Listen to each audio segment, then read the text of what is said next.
Thanks for joining us. Welcome to the 2023 American Diabetes Association Living with Diabetes Ask the Expert series. Today's topic is what types of medication help with your diabetes management. My name is Carla Cox, Diabetes Care and Education Specialist, Registered Dietitian Nutritionist, and your host for today's program. Our Ask the Expert series is all about answering questions from our listeners, so start getting your questions ready now. For those of you on the phone, press *3 on your keypad and an operator will collect your question and place you in the queue so that you may have the opportunity to ask your question live. To participate online, type in your name and question in the fields below the streaming player. Press the Submit Question button and your question will come directly to us. Stay with us through the hour and you will learn useful tips to help you live well on your journey with diabetes. In addition, we invite you to provide us with your feedback in a survey at the end of the event. So please stay with us. Okay, now a little bit about why we're here today.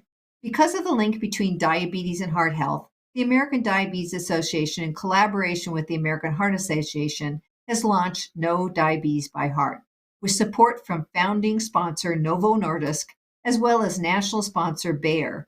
The No Diabetes by Heart initiative provides tools and resources for people living with type 2 diabetes to learn how to reduce their risk of cardiovascular disease. As part of the initiative, the ADA is holding this free educational Q&A once a month. We'll cover information and tips to help you take charge of your health. When you have diabetes, it increases your risk of heart disease, stroke, and kidney disease. Make sure when you see your doctor, you talk about your risk and work towards prevention, and visit nodiabetesbyheart.org for more info. Okay, now I'm very delighted to introduce Diana Isaacs. She serves as the co-director of endocrine disorders in pregnancy and the director of education and training in diabetes technology at the Cleveland Clinic Endocrinology and Metabolism Institute. Dr. Isaacs holds board certifications in pharmacotherapy, ambulatory care, and advanced diabetes management. She served on the American Diabetes Association Professional Practice Committee from 2020 to 2023, the committee that updates the ADA standards of care. She is a national board member of the Association of Diabetes Care and Education Specialists, and she co-hosts a podcast titled Diabetes Dialogue, Technology, Therapeutics, and Real-World Perspectives. She was the ADCES Diabetes Care and Education Specialist of the Year in 2020. And I've worked with Diana a lot through the years, and she is a delight. So thank you so much for joining me. So do you have any other things you'd like to add to that? Yeah, I just want to thank you so much for having me here today and just let everyone know that in my role as a pharmacist and diabetes care and education specialist, I do have a scope of practice where I'm actually prescribing medications and making adjustments for people. So I have a lot of experience on this topic, and I'm really excited to answer and all of your questions today. Thank you. If you're just joining us, welcome to today's Ask the Experts Q&A. What types of medication help you with diabetes management? As a reminder, for those of you on the phone, press *3, that's *3 on your keypad, and an operator will collect your question and place you in a queue so that you can have the opportunity to ask your question live. To participate online, type in your name and question in the fields below the streaming player. Press the Submit Question button and your answer will come directly to us. So, as we're waiting for our callers and online listeners to chime in, I'm going to go ahead and kick off with the first question. There are so many medications now to help people with diabetes. Tell us the importance of understanding the medication someone is taking and how it impacts overall health. What should the person that's with diabetes ask when they're taking a medication? Yeah, that's a great question. I mean, I think people should always be aware of the medications they're taking and know what it's for, understand how to take it, and also what to expect from it. And so what I mean is in terms of, well, why this specific medication? What do we expect it to do? I think in most cases for diabetes, we're hoping it will help to manage the blood sugars, although many also have effects on like the heart and the kidney. We want to make sure we understand how to take it because in order for it to work the right way, it has to be taken in terms of the frequency or making sure you have the right dosage and all that. and then what to expect. People should ask about, well, are there potential side effects, and what would be the things to watch out for? And if they do experience it, what should they do about it? And in many cases, we encourage you to seek out, ask your healthcare team if you're experiencing something new and you're unsure if it might be a side effect. Great, thank you. So we're going to take our first online question. Remember, the questions should focus on medication and diabetes. That's our topic for today. So our first question comes from Bonnie, and Bonnie is from Kentucky. Bonnie, you're on the line. Okay. I wanted to know, first of all, I'm allergic to about every medicine there is for diabetes. So I manage mine with cinnamon. And I don't know how much to take for each, over the level I am with the sugar.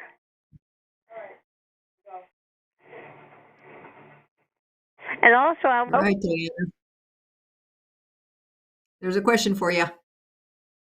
Okay, great. Well, so it sounds like the question was related to use of cinnamon to manage blood sugars and kind of how much to take with it. So there are several herbal supplements that have been used to manage diabetes and that have claims to affect blood sugars.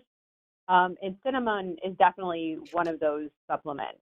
I think the challenge with these different supplements is that they're not regulated by the Food and Drug Administration.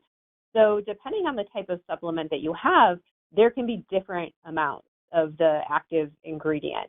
And so typically we don't recommend these as your kind of sole way of managing your blood sugars, but rather as kind of maybe a supplement if you want to take this in addition to other medications.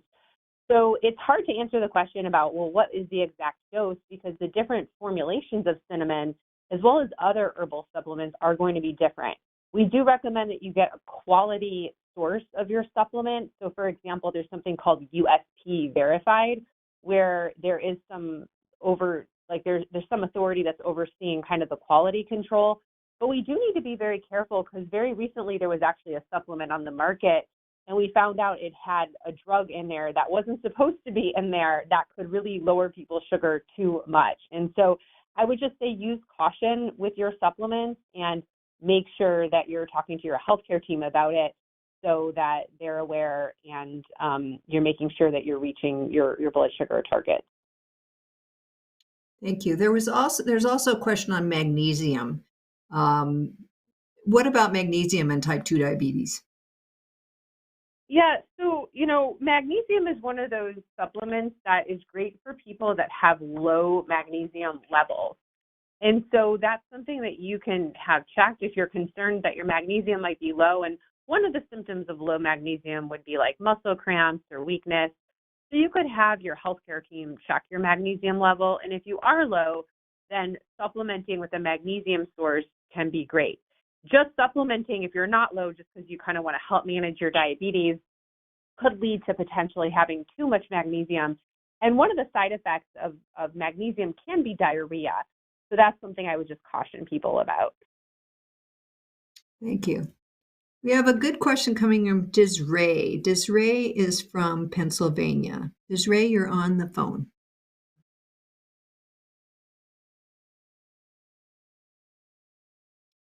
Desiree from Pennsylvania? Good morning. I'm calling in reference to prediabetes, and if you're on the diabetes medication, far as do you have to stay on it for the rest of your life, or they say that, but what can you do to curtail that where you don't have to take the medicine for the rest of your life if you're not actually have the numbers for diabetes, but they put you on the medicine? Oh, this is a great question. Yeah, thanks for the question. So prediabetes can definitely it's a big risk factor for developing type 2 diabetes. And for those that don't know, prediabetes is when your blood sugars are a little bit elevated, but don't quite meet the full diagnosis for type 2 diabetes. So sometimes we'll recommend use of certain medications which can help lower blood sugars.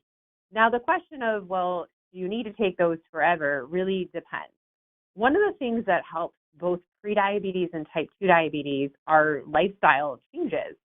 And especially things like physical activity, trying to meet the recommendations of 30 minutes most days of the week, also incorporating strength training at least 2 to 3 days per week. Healthy eating is a really important one. And especially if you are have overweight or obesity, losing weight can really help to manage blood sugar. Sometimes we see, for example, in cases where people had obesity and then they had bariatric surgery, that they're actually put their prediabetes or type 2 diabetes into remission. So with all that being said, it is possible to get off of medications, but usually to do that, there has to be some other big change. It usually comes in the form of weight loss or other types of lifestyle changes. Without those changes, then it may be more challenging to come off of the medication without seeing a rebound and blood sugars then going up a little too high. Thank you. I have a question coming from Alexis, and Alexis is from Seattle. Alexis, you're on the line. Oh, hi. Yes, I was wondering, my test scores came back that my glucose was in normal range, but my A1C was 6.8. Does that make me a diabetic? So another great question. So typically to make a diagnosis of diabetes, we want to have 2 readings that are in the diabetes diagnosis. So just having 1 reading, usually we want to go ahead and confirm it. So it is true having an A1C of 6.8%. It does meet that diagnosis threshold, so it is over 6.5 and would indicate diabetes. But typically we would want to confirm that either with another A1C level, or we could get another, for example, fasting blood sugar level. The thing is, sometimes your A1C may come back elevated while your fasting sugar comes back normal. And the reason for that is often if people are first diagnosed, their blood sugars are highest after eating. They may actually be totally, at goal, at normal before meals or when waking up, but they actually go high during the day. So that's where the A1C can be very useful. But I would recommend getting a second test done just to confirm that you truly meet that diagnosis. Thank you. So we have a question coming in from Pat, and Pat is from Detroit. Pat, you are on the line. Hi, thank you for taking my question. I was wondering, I've been taking Victoza for several years, and I've lost 45 pounds on it. And my A1C is good, it's 6. But my doctor now wants to switch me to Ozempic, both for the heart effects and for increased weight loss. And I'm just wondering, is that worth it? Another great question. I was hoping someone would ask about this because these drugs, what we call, the category is called GLP-1 receptor agonists. These drugs have become very popular. We hear about them a lot in the news. And the latest ones, kind of the 2 newest ones we have are Ozempic, as you mentioned, and then also Mounjaro, which is actually, it's very similar to Ozempic, but it has even an additional mechanism of how it works. So the thought of, I also want to say congrats on all of your weight loss. It's really amazing, and kudos to you because it definitely, obviously the drugs help, but it also requires a lot of hard work, and so kudos to you on that. So in terms of their effectiveness, it is true that the newer agents, Ozempic and Mounjaro, they are a little bit more effective than some of our older ones like Victoza. Also, these agents, specifically actually Victoza and Ozempic, both have heart effects that are very positive, meaning that they help to reduce things like heart attacks and strokes. And so they are recommended to protect the heart.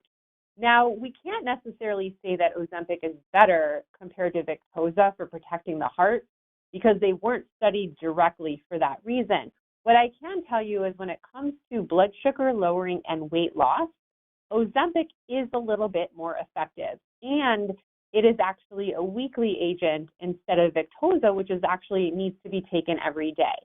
So because it's a little bit more potent and because it only needs to be taken once a week, a lot of people are switching to that agent. And so I think that can be a great option. It sounds like your A1C is at goal, But if you would benefit from additional weight loss, then that can be a great option to make that switch. And especially if you would find it maybe more convenient to take something once a week versus every day. Thank you. I have a question coming in from Robert, and Robert asks, written in, I have read lots of negative comments about metformin. Is it still a good medicine for diabetes? Another good question. These are such good questions. Okay, so thank you for that. So metformin is still a good drug for diabetes. And I think sometimes with all these new agents coming out, that our old agents sometimes get a bad rap. But the truth is that metformin has been around for a very long time, like, I don't know, like 30 years or something or more. And it has been shown to be safe and very effective at lowering blood sugars. And it's generally thought to be weight neutral, or people might lose a couple pounds on it. So in the past, it's really been our first line agent. Now, the only reason why sometimes we don't use it first choice anymore is just because some of the newer agents have shown such positive effects in terms of the impact on the heart and the kidneys that sometimes we'll go with those. But metformin is still a great agent. And probably the best part about it is that because it's been around for a while, it's generic and you can get it for like $4 a month. And so the best medication is one that you can afford and that you can take and is not going to cause you to go bankrupt. So I think that's also a really important consideration with all of this too. A lot of the rumors that are spread on the internet really are not true, or they're things that have been taken out of context. I'll give you one example, and that's related to the kidneys. Sometimes you'll hear people say, oh, well, isn't it harmful for the kidneys? And that's actually not true. The truth is that when the kidney function isn't working as well, we worry that metformin can accumulate in the body. And that really happened more with an older drug, not so much with metformin, but there's a very rare side effect that could occur called lactic acidosis if the levels were too high in the body. So it's not that it's actually harming your kidneys, it's just that we need to monitor the kidneys to make sure we reduce the dose or stop it if your kidneys aren't working as well. But it doesn't actually damage the kidneys. And so it is a safe and effective drug, and often we are going to use it in combination with some of the newer drugs as needed. Thank you. We have a question coming in from Boris. Boris, you're on the line. Okay. I asked a question whether metformin. I'm taking metformin already now for 5 or 6, maybe 7 years. Hello, are you there? Yep. Yeah, we're hearing you. Okay. And the question I asked my endocrinologist, I said, I heard that if you take metformin or any medication for long periods of time, the body grows accustomed to it and it loses its effectiveness. And I just want to find out if that's true, that sometimes you have to change medication only because of the fact that the body gets used to the old medication. And I'm also taking Genovia the same way. I've been taking it for years. And I'm down to about 6.8 on my A1 level. And I don't really take the blood meter because you just get tired of it and it's not very effective. Is there any other meter where you don't have to take daily samples of blood? That's another question. Okay. All right. Well, two great questions. So the first one that you asked about in terms of do drugs kind of wear off over time? And the short answer is no, that they don't. We don't worry if someone's been on a certain drug for a number of years that it's over time going to stop working. What does happen, however, is that people, diabetes is a progressive condition. So what can happen is that the same drugs that were working to manage your blood sugars for a long period of time, you end up needing an additional medication or a more potent medication because of the progressive nature of diabetes. And so what I mean by that is your body produces insulin. The pancreas, the cells in the pancreas produce insulin, but over time they kind of wear out and they're not able to produce as much and they're not able to meet with the demand with the body. And so that's really what's happening. It's not that the drug itself is wearing off, but it's that your body is requiring some additional medication or perhaps additional lifestyle changes to really help you to achieve the same goals. Now, it sounds like in your case, with that 6.8% A1C, you are meeting the goals still, and so probably your current medications are still seem to be working for you. Now, related to your other question about is there an easier way to monitor your blood sugars, and there is. We are using a lot more continuous glucose monitors now. And these are devices that actually measure your sugars every 1 to 5 minutes. They record the data every 5 to 15 minutes. So if you do the math, that's like 288 readings a day. So to do that many finger sticks would sure be pretty painful. And they usually will send that data to either your smartphone or you might have a separate reader or receiver. Also, the benefit of these devices is that they have alerts for high and low blood sugars. So that can really help a lot to make it easier to manage your sugars and reach those goals. So the coverage over the years has definitely improved. Now Medicare actually covers it for anyone that's on any type of insulin. So you no longer need to be on multiple shots. Any insulin would qualify. And we are seeing other insurance plans kind of start to do some similar things, but it will vary depending on your insurance plan. Some will cover it for any person with diabetes, and then others have different criteria that you need to be on certain medications or meet other criteria to qualify to have coverage for these devices. Thank you.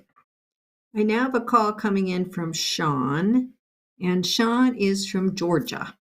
Sean, you're on the line. Well, thank you for taking my call. I have been taking Ozempic just recently, and my endocrinologist dropped the Genovia. But I'm calling because I have a right bundle branch block. So the electrical wiring on my heart is not corresponding.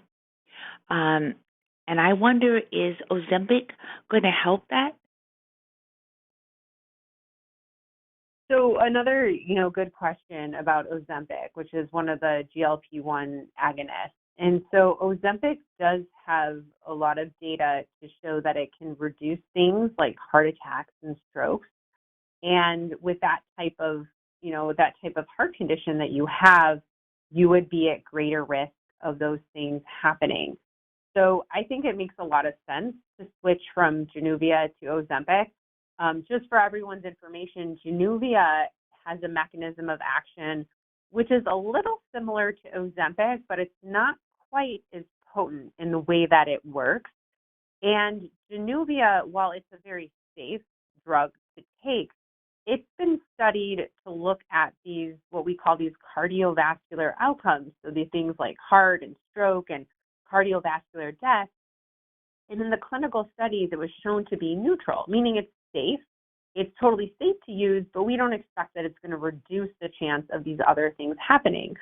Versus drugs like Ozempic, Trulicity, Victoza, those have actually shown that they reduce these heart events. They actually will improve cardiovascular outcomes.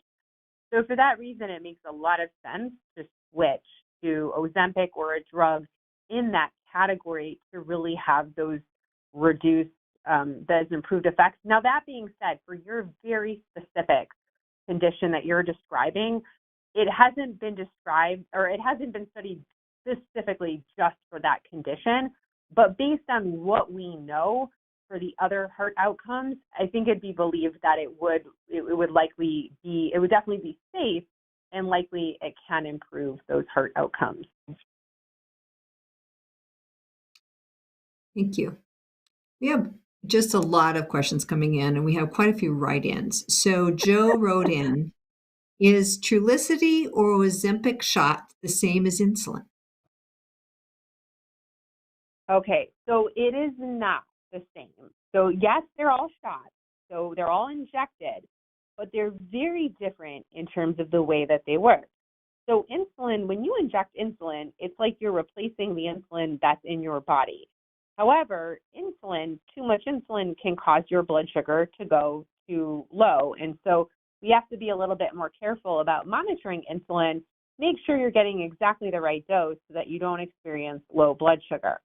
Now, these newer agents like Trulicity and like Ozempic, they have a really unique mechanism where they're actually increasing a substance called GLP-1 in the body.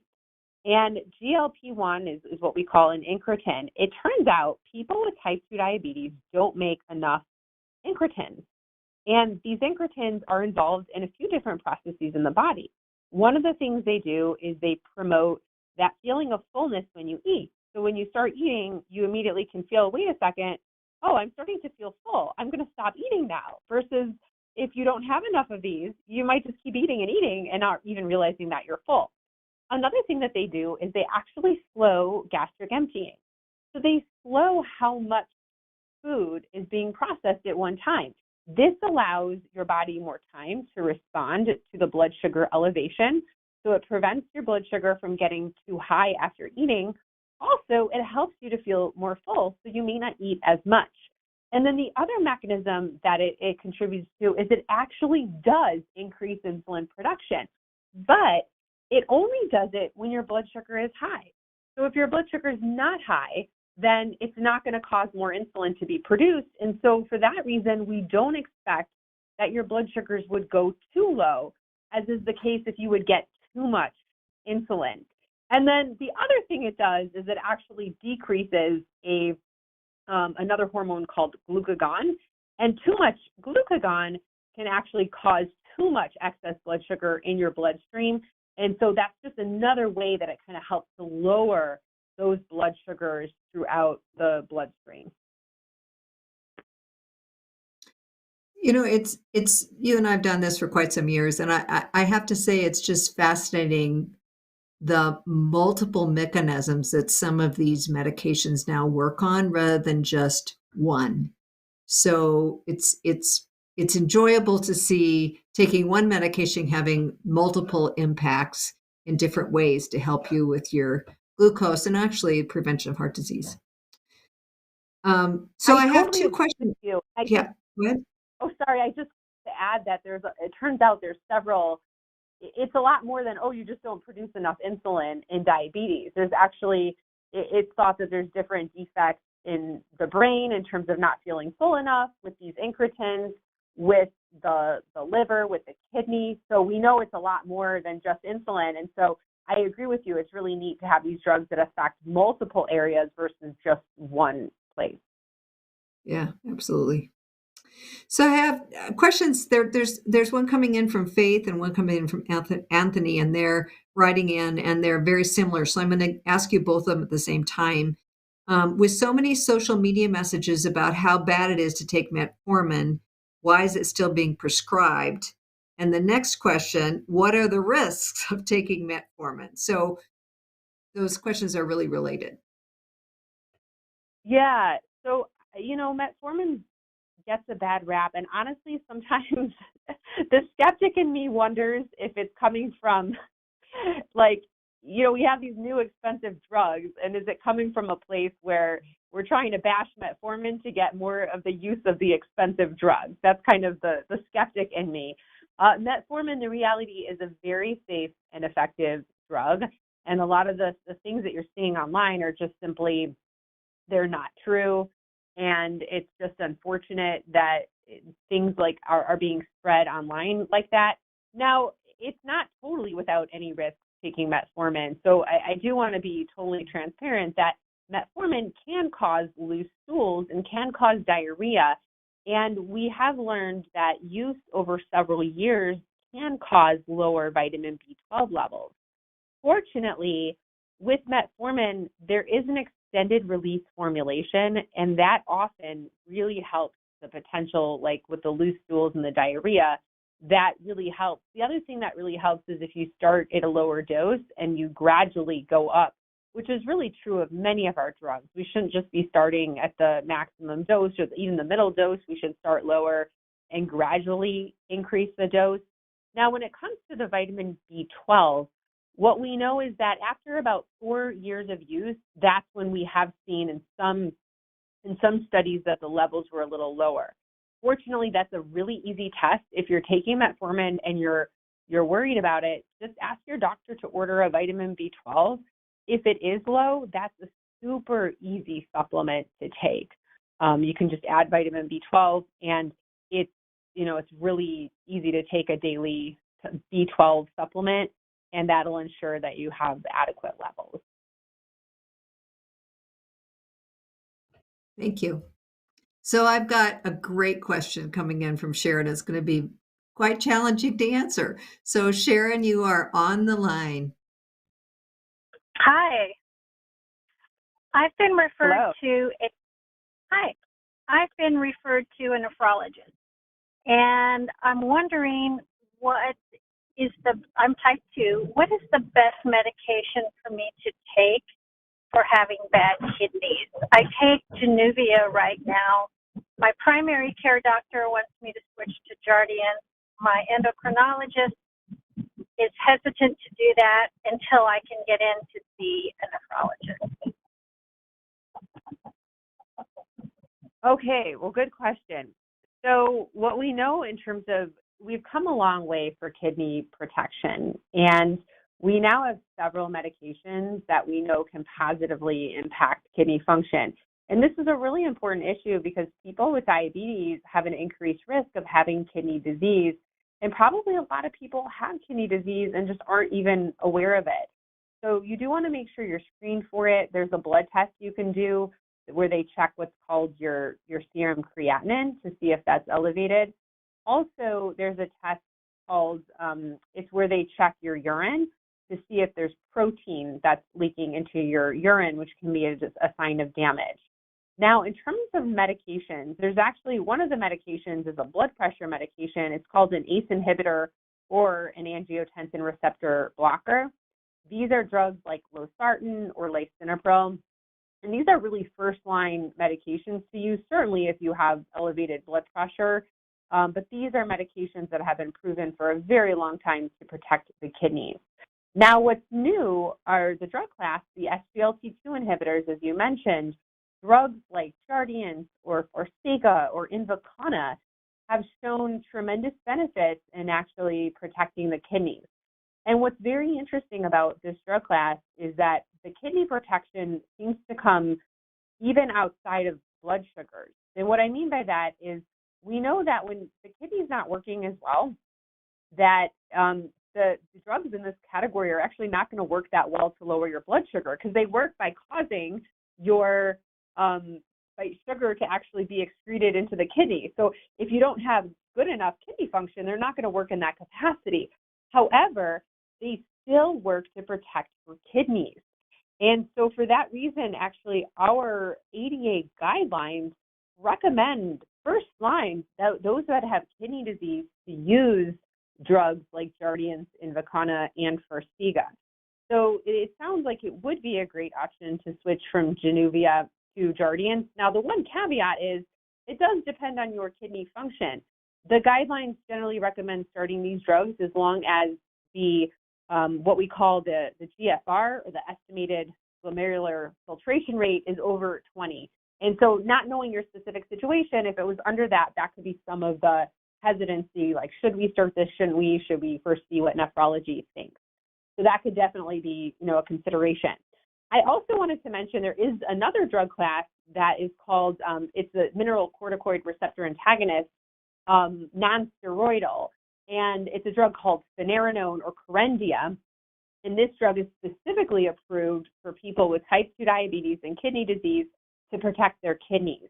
And this is a drug that could be used in addition to a drug like Jardiance, Invokana, Forxiga, and in addition to the ACE inhibitor or ARB. So it turns out there's actually a lot of options now to use to protect the kidneys.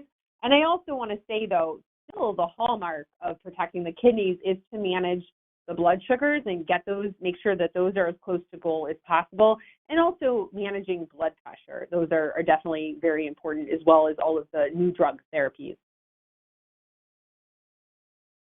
Super, thank you.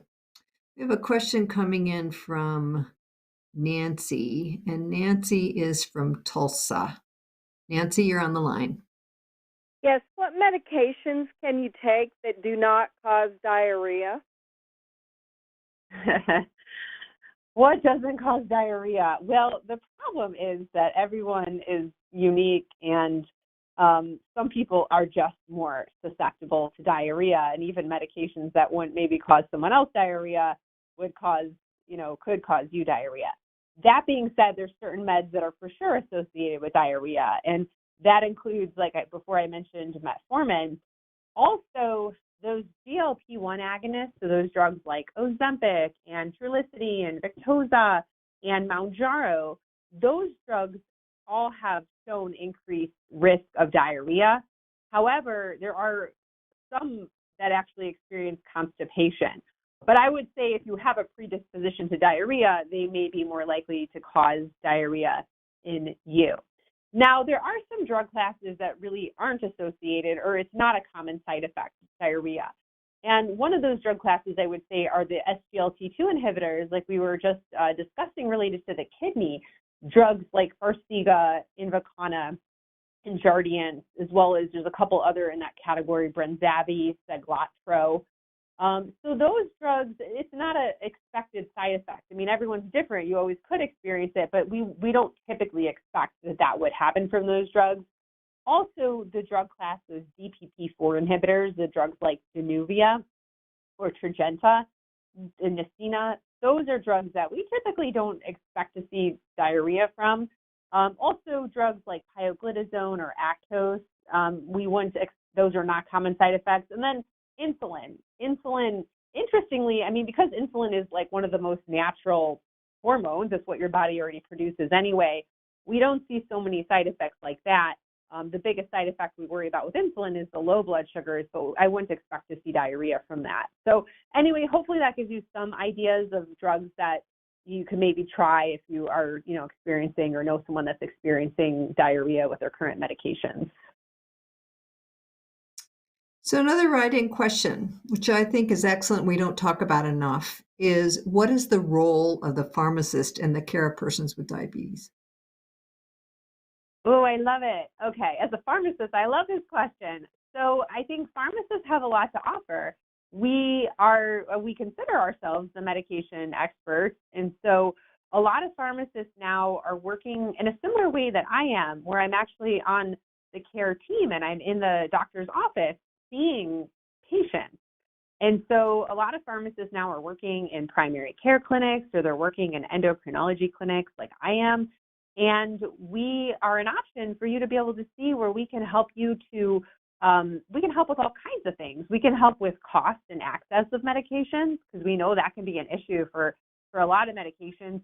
We can help with dose adjustments. A lot of times when another medication is added, we might need to look at subtracting others, or as people age, sometimes we need to decrease medications, or sometimes we need to try something new and come up with different ideas of how other medications we can use. We also can share a lot about how medications work and the expected side effects. So I think I would definitely encourage you to ask if it's an option to meet with a pharmacist in your current practice and your healthcare team.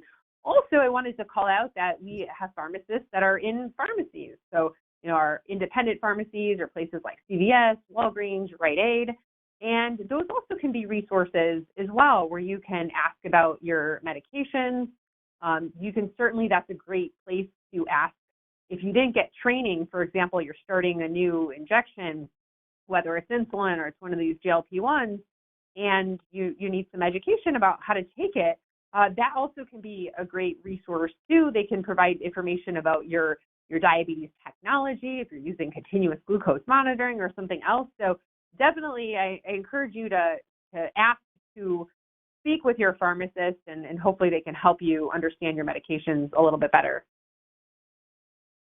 Great. Super. I think we underuse pharmacists way too much. So those are great answers.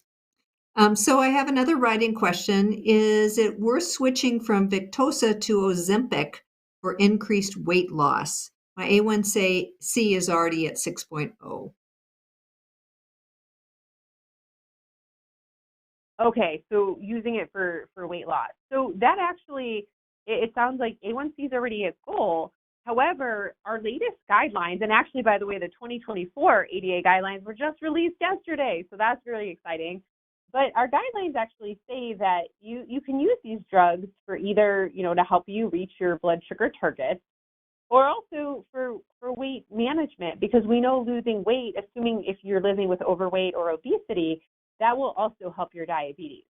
So the caveat here is, as long as you're not on a medication that could cause your blood sugars to go too low, then we don't get too concerned about your A1C going lower. And so what I mean by that are, there's certain medications that can cause low blood sugars or hypoglycemia. That is typically limited to insulin or drugs like sulfonylureas, which are drugs, a little bit older drugs like glipizide, glyburide, glimepiride. There's also a category of drugs called glitinides, like meteglinide, repeglinide. Those drugs all could cause your sugars to go too low. The rest of the diabetes drugs out there, through their mechanism of action, we don't expect it's going to drop your blood sugar too low. So if the only drug you're taking is Victoza and you're switching to Ozempic for the additional weight loss, I'm really not worried. Even if your A1C goes down to 5, I'm not worried, as long as you're feeling okay and you're not experiencing low blood sugar, which again, I wouldn't expect based on its mechanism of action. Now, if you were combining this and you were taking insulin, or you were taking a drug like glipizide or glimepiride, I would encourage you or your healthcare provider to decrease or stop those other medications before switching, just to make sure your blood sugars don't go too low. Thank you. Since I know you love continuous glucose monitors, there's a question coming in, a little off the medication side, but I think appropriate. Should I change from finger stick measurements to a continuous glucose monitor?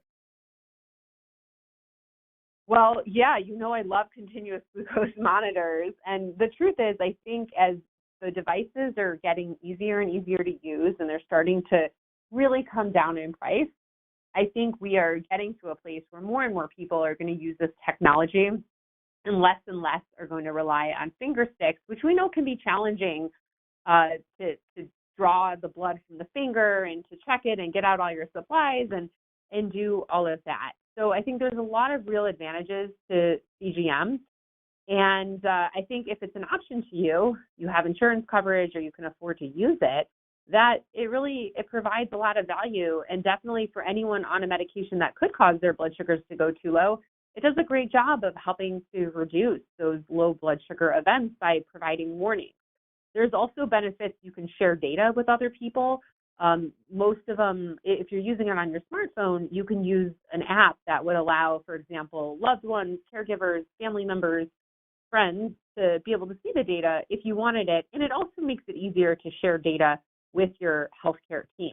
That being said, I don't actually think we're in a place where I want anyone to totally throw away their glucose meter at this point, because with any technology, it's not perfect 100% of the time.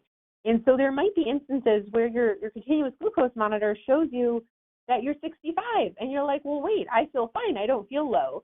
And in that situation, we would want you to verify that it is low before just maybe eating a bunch of food to try to raise it, because sometimes there can be things that happen where it reads falsely low, or you put pressure on it and it ends up reading a little bit too low. So those would just be caveats. Also, there are certain conditions where it's not FDA approved in. One is actually in the hospital. So in the hospital, they're typically always going to, at least for now, they're going to confirm with finger sticks, even if you are wearing your CGM. And then other times would be like during dialysis, even though some people use it in dialysis, it's not FDA approved. And so we just have to watch out for the accuracy in those types of conditions. Thank you. We have time for one more question. There are a lot in the queue, but unfortunately, time's running out. So we're going to pull in Ruby. And Ruby, I think this is a common question. Hi, thank you for taking my call. And just by the way, my dad was a pharmacist, and I love pharmacists. They are great people. Yay! My question is, doctors prescribe these high-name drugs like Jardins and all that stuff, but people cannot afford them. So what is the generic brand to take? And also, what is my second question? What is the new threshold of the diabetic reading? It used to be 5.6. So what is the latest one?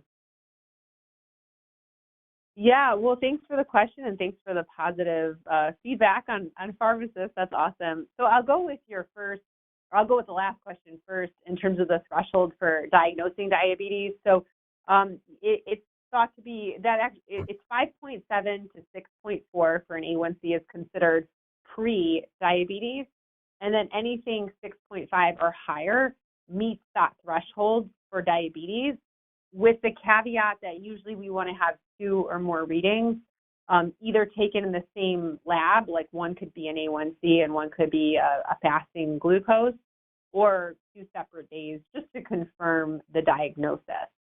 So that's how we make the diagnosis.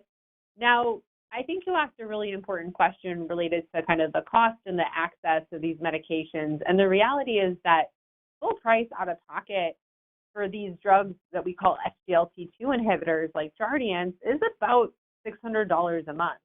And then with the GLP-1 receptor agonist, that is it's at least $1,000 a month or $1,100 a month. So that does create a challenge. Now, there are some cost savings initiatives that are available. And going to your question about, well, are there generics? So at this time, we don't have a generic drug in the class of SGLT2 inhibitors, the drugs like Jardiance and Victoza. However, and that's really because they've only been around for about 10 years.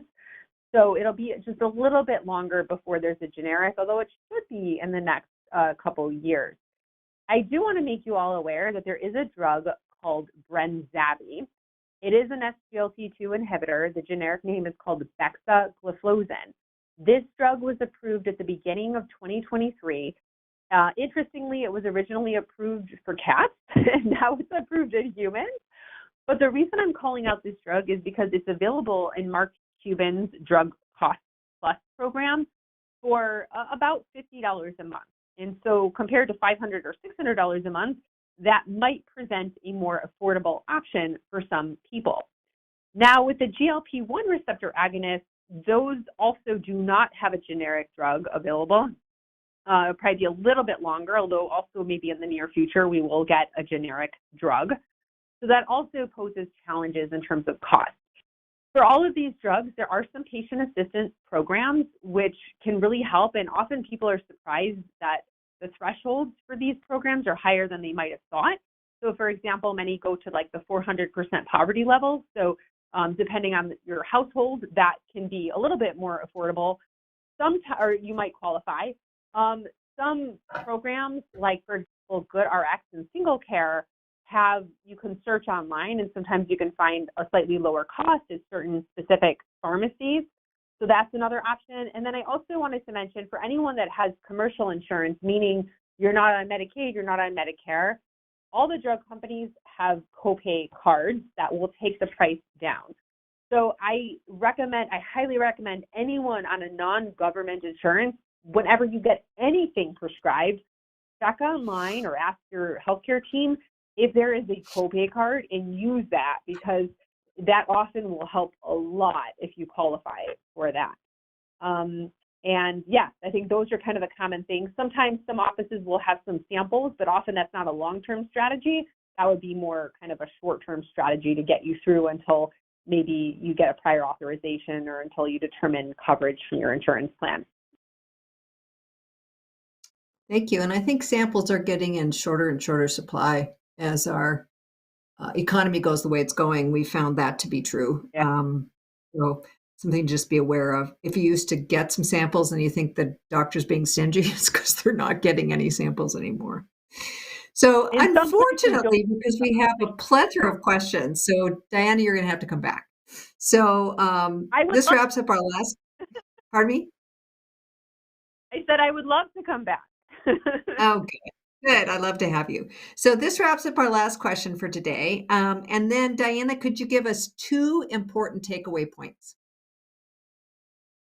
Yeah, so I think for starters, advocate for yourself. I think, um, our healthcare system, everybody's really busy. I mean, really, this is life, right? It's not just healthcare, it's life, right? We're all really busy. And so I encourage you, always advocate for yourself. Ask your healthcare team, are there new medications?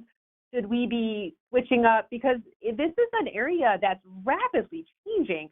There's constantly new medications coming out. We're learning new things about the medications.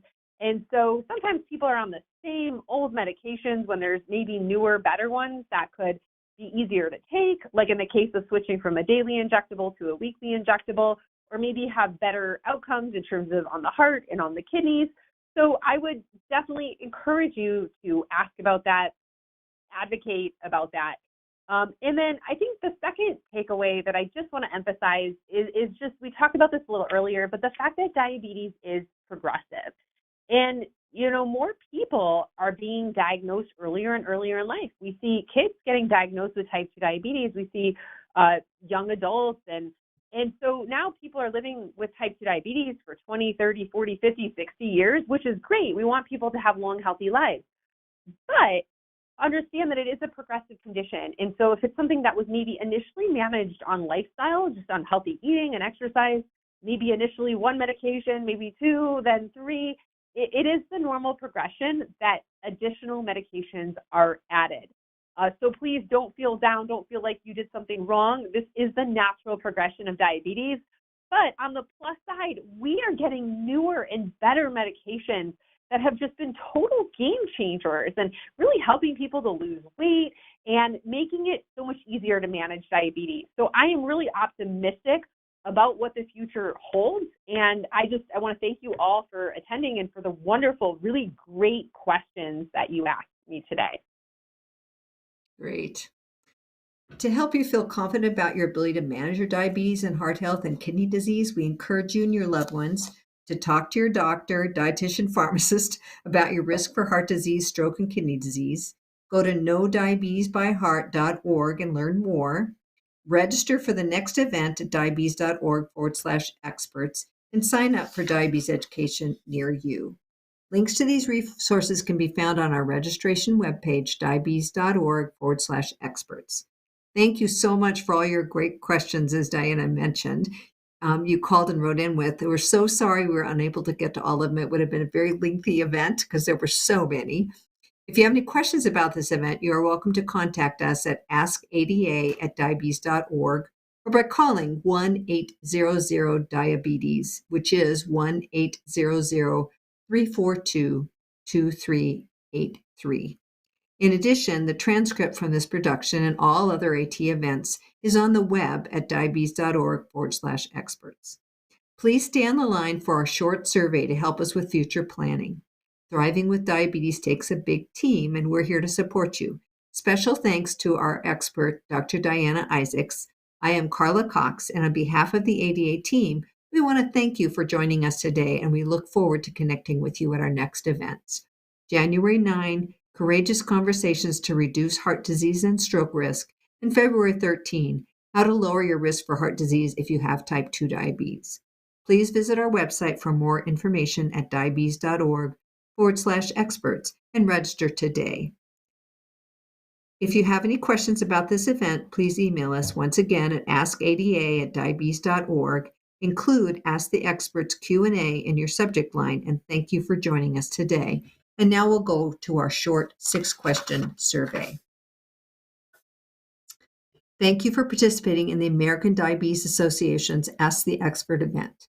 We hope you can stay online for the next 5 to 7 minutes to share your honest and valuable feedback to help us improve upcoming events.